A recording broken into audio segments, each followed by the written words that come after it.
Hey, how are you all? I'm a little congested, to say the least. So, I've got COVID, as I'm sure a lot of you are aware. And I'm not wearing my glasses today because my eyes keep watering. So, for some reason, I don't know if it's COVID, I have no idea. But yeah, my eyes keep watering and annoying me. And I look so tired and drained and ugh. So I did a test on Sunday. I felt a bit of a twinge in my throat, but I've had a bit not normal. It wasn't normal, and I thought, ooh, I think I better do a test. So I did, and yeah, it was positive, and that's kind of when it started. And it was like, this isn't like COVID that I remember. So I literally, talking to you now, think it feels like I've got a cold. I'm congested, so all of this here is congested. It feels like sinuses. My nose was streaming and blocked, and I was coughing up green phlegm, little streaks of blood in it, etc., etc. Now, even I know that little streaks of blood in green phlegm is probably not a good thing to have coming out your throat. So I found, it's called, excuse me, I'm just going to have some hot lemon and honey because that's what I've kind of been living on, really. Oh, but it does break down the catarrh, whatever you call it. Ugh. Anyway, I phoned what's called Health Direct here, and I was spoke to a nurse and explained the symptoms. And she said, okay, she said, what I'll do, she said, I'll get a doctor to phone you back and you can sort of discuss your symptoms and that with him and see what he suggests. And he phoned back within sort of half an hour, and he said, okay, he said, look, he said, you need to either go to your GP. Now, even I know my GP is not going to see me with COVID, or you need to go to A&E or the emergency department, as they call it here. So I phoned ahead to the emergency department at the hospital and told them, and they said, okay, so when you come in, they'll take me to a separate room and do an assessment. And I was just expecting the usual, the usual assessments that they do, temperature, etc., etc. See, the funny thing is, I don't have a fever. I've not had a fever at all, full stop. But then, God, sorry, my nose is itching like mad. But then I never really got a temperature with COVID in the past either. So, maybe that's just me. Maybe it's not my body reacting in a suitable way. I don't know. That would be my health anxiety saying that, obviously. So, hang on. Oh.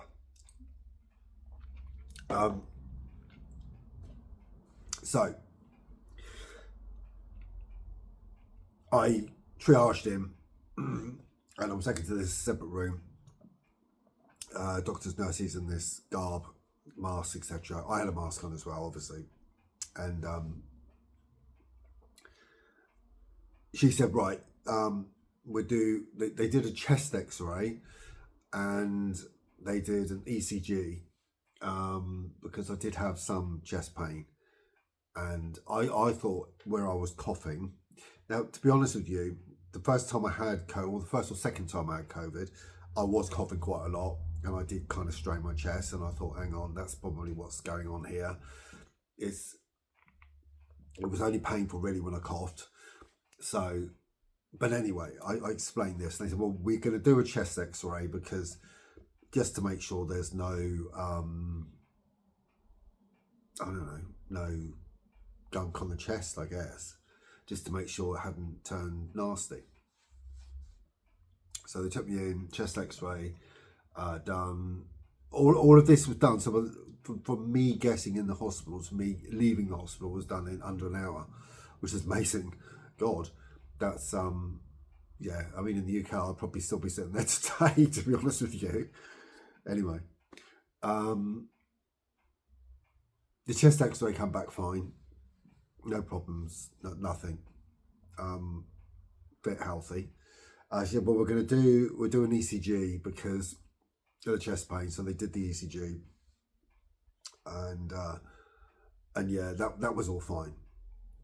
And they did mention antivirals, and I was like, God, I've heard good and bad things about them, and I thought, you know what, I'll just ride this one through.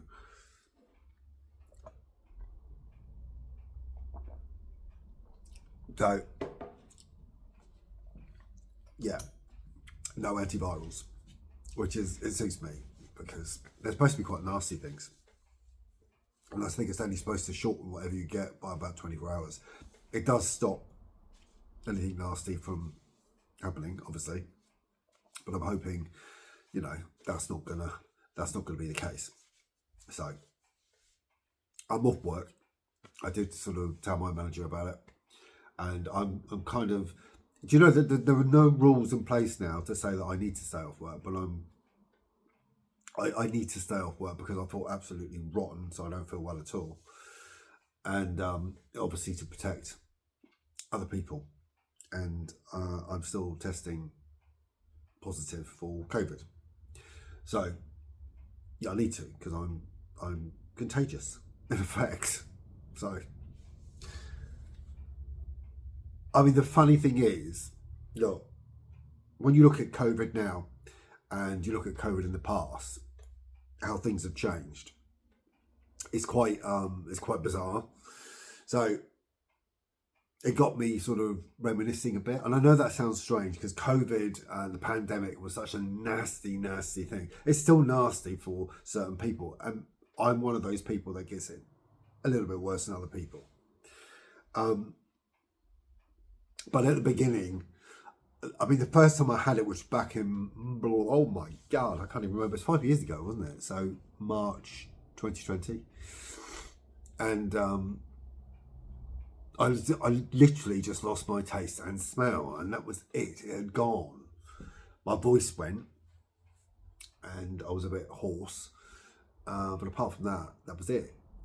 Now, I've had COVID numerous times since, and each time I've had it has been different, completely different, which is well weird. I sounded really pompy then. Well weird.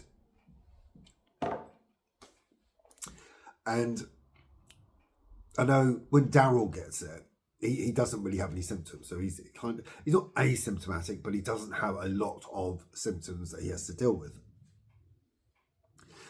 I think he gave this to me because about a week ago he was saying he had sinus issues, and I thought, okay, didn't really take much notice at the time. And when I was telling the nurses at the hospital, she said, look, a lot of people are presenting with very different symptoms as they did in the past, and one of them is they believe it's a sinus issue, and it's not. And lots of congestion and productive cough, which I literally had, not so much now. And yeah, which is completely different because, I mean, in the past, I mean, COVID initially was like a really, was it a dry, almost like a whooping cough, whooping cough, you know, really from deep down. And this time it's just wet and phlegmy and it's horrible, and everything's sort of coming out. Um, the anxiety I had back in 2020 was unbelievable. And I still, I mean, I've spoken about anxiety so many times, and I think a lot of my anxiety now was built around the pandemic. So I suffer with it greatly, even more now than what I ever did. But my anxiety then was horrendous, and I remember the first time I had symptoms. I can laugh about it now, but I really shouldn't. But it's back then there were no tests available at all, nothing.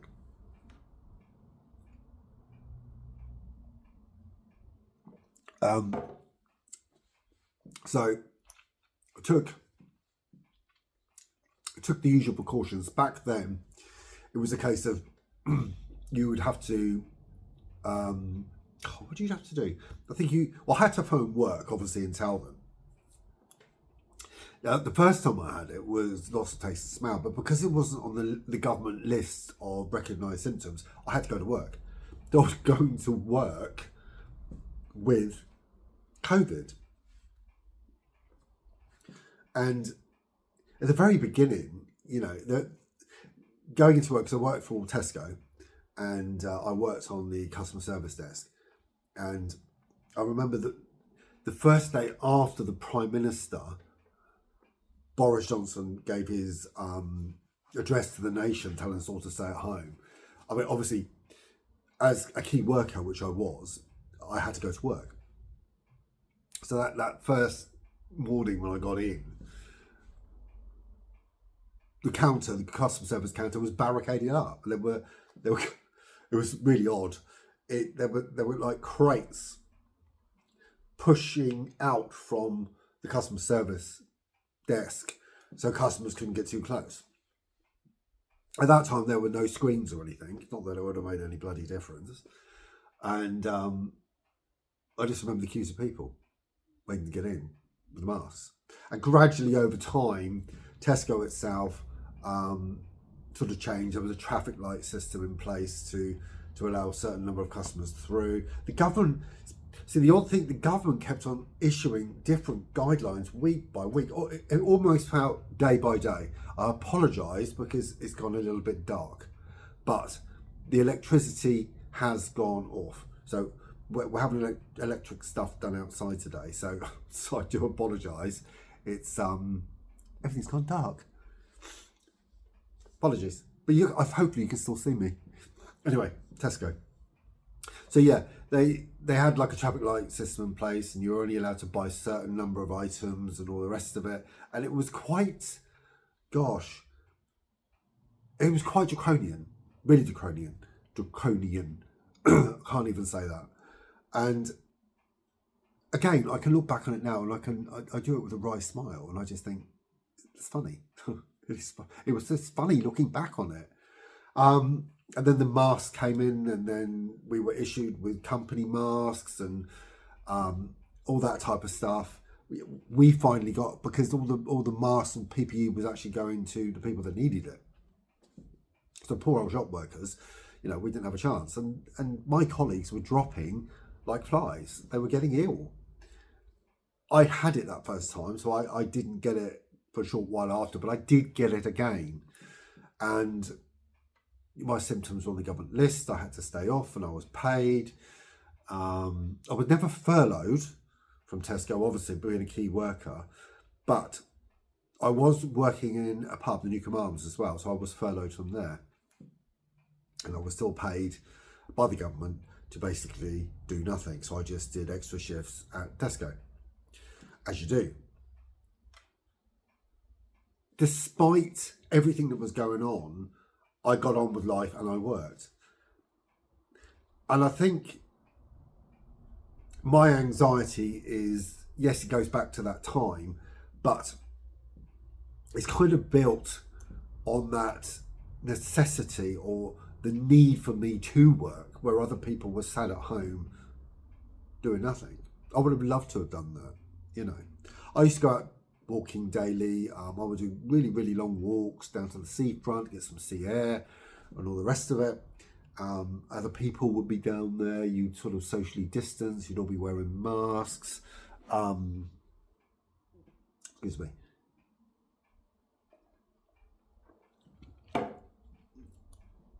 So times are very different, and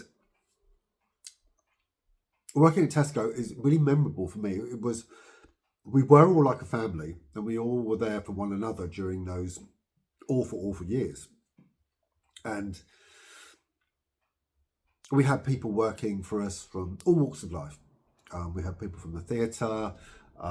We had people from just different, who never ever believed they would actually be working in a supermarket.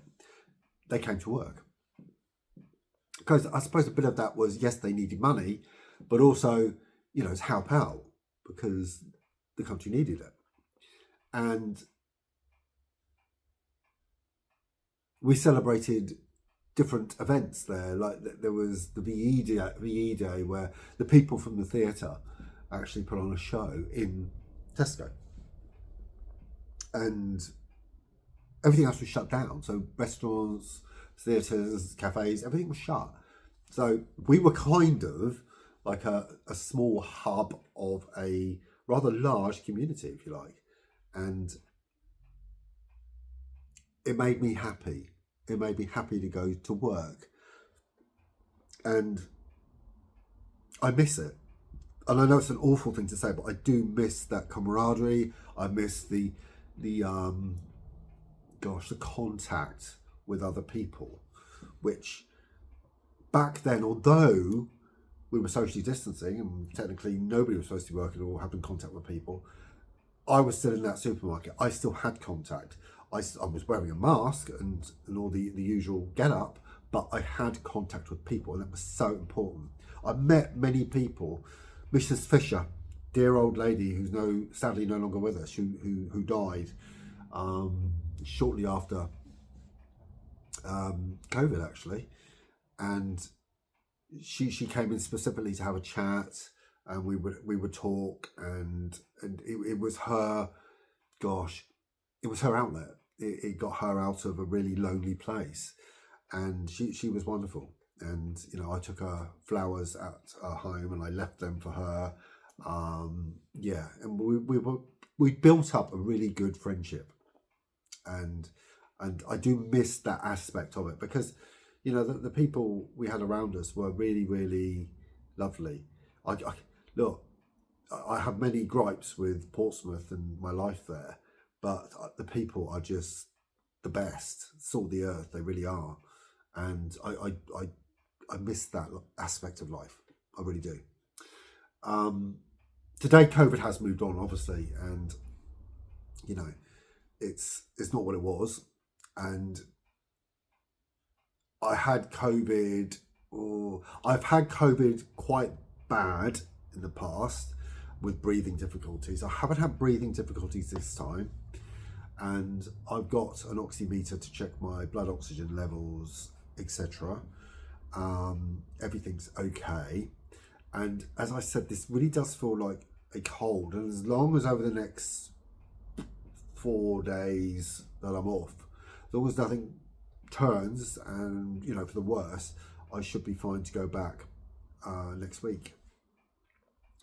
But it's annoying, it's inconvenient. I'm using my sick time for this, but it's absolutely necessary, certainly for me, because it is on my chest, and it is causing a few more issues than it would with other people. So it's absolutely necessary that I stay off and I do recuperate as best I can.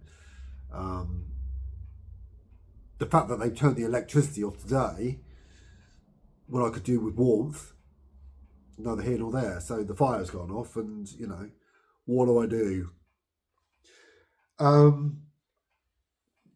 Excuse me.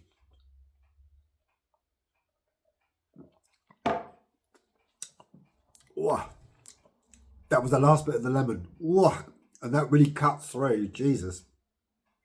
Oh. So anyway, look, the sun's out. plenty of vitamin D. I've still got my anxieties. You'll be pleased to hear. So I am sat here absolutely stuffed up, full of COVID. I can tell I've really got it because when you do that test and you put the stuff on the, what do you call it? What is it? It's on the antigen self test. So when you put all the biosensor, that's what it's called.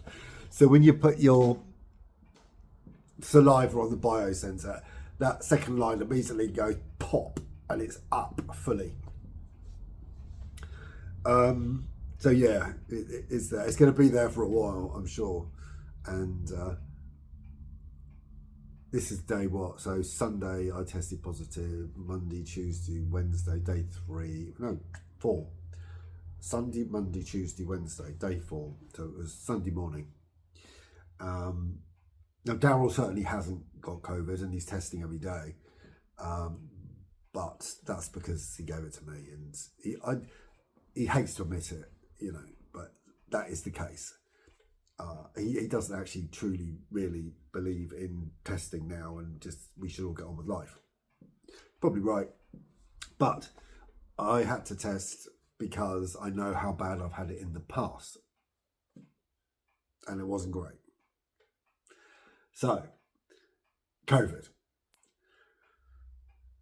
As they all say, get over yourself, get over it, you'll be fine. Yeah, okay, I'm sure I will. And, for now, it's good. For me, it's been really cathartic talking about a time that was very stressful, but as I said, it was extremely memorable. And as I've gone older, I do find myself waffling on about my past lives, whether it be in not literally past lives, i.e. regression, but past lives as in, my time in Spain, or my time in the UK, or my first few times in Australia, or whatever. So, but as I've got older, I really am actually, I reminisce so much. It's really bizarre. And I don't know if that's just if it's just me, if it's, or whether it's older, not old, or whether it's older people that do that. I just don't know. But I do look back and I'm doing it more frequently. And that's, is that scary? Should I be doing it? Is it the wrong thing to do? I don't know. Yeah, we have to live in the present, but I have such a close affinity with the things I've done in the past and the people I've met, especially the people I've met and the places I've been to, that I love to, to think about them all the time. And maybe that's because I've got a lot more time on my hands living in Australia than what I did in the UK. I haven't got lost family around me, kids and other things on my mind as such. So maybe that's the reason why. Who knows? Yeah. That's it. That's my waffling for this week. Not this week, because I'll probably do a couple more because I'm off for a week. But that's my waffling for now. And yeah, keep well. If you've got COVID, stay safe and warm and look after yourself. And hopefully you've not. This is the wrong season now. So we've come out of summer, we're in the winter, it's wet, it's constant rain, and germs breed, and that's why things are the way they are, and COVID is quite prevalent here at the moment, so avoid it if you can. So ciao for now.